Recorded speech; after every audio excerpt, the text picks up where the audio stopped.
जर इच्छा पूर्ण आहेत, बॉडी मेली तर पुन्हा दुसरी बॉडी भेटेल इच्छा पूर्ण करण्यासाठी. एखाद्याचे आई वडील फार श्रीमंत, त्याच्या मुलाची सगळ्या इच्छा पूर्ण करू शकतात, तर आपले परमपिता भगवान ईश्वर अल्लाह काही जिजस त्यांना काही पण नावाने म्हणा, ते फार महान आहेत आणि ते आपल्या सगळ्यांची रक्षा करण्यासाठी, आपल्या इच्छा पूर्ण करण्यासाठी त्यांनी 84 लक्ष योनी बनवल्यात. जर मनुष्य जीवनात काही इच्छा पूर्ण नाही झाल्या तर भगवंत आपल्याला त्या इच्छेप्रमाणे दुसरे शरीर देतात, तिथं जाऊन आपल्याला ते भोग घ्यायला लावतात. आणि असे आपण वेगळे वेगळे शरीरात जाऊन इंद्रिय भोग घेतलेले आहेत. आणि आता एवढ्या फेऱ्यानंतर आपल्याला कुठला जन्म भेटलाय? मनुष्य जीवन भेटलंय. आणि मनुष्य जीवन सुद्धा आपण ॲनिमलच्या पण लोअर लेवलला जाऊन खवळाय जीवन जगू राहिले. लोक ॲग्री करतात.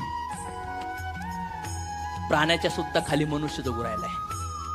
प्राण्याच्या स्तराला सुद्धा नाही. सुशिक्षित 2 पायाचे पशु आहेत आपण. पशुचं काम काय आहे? आहार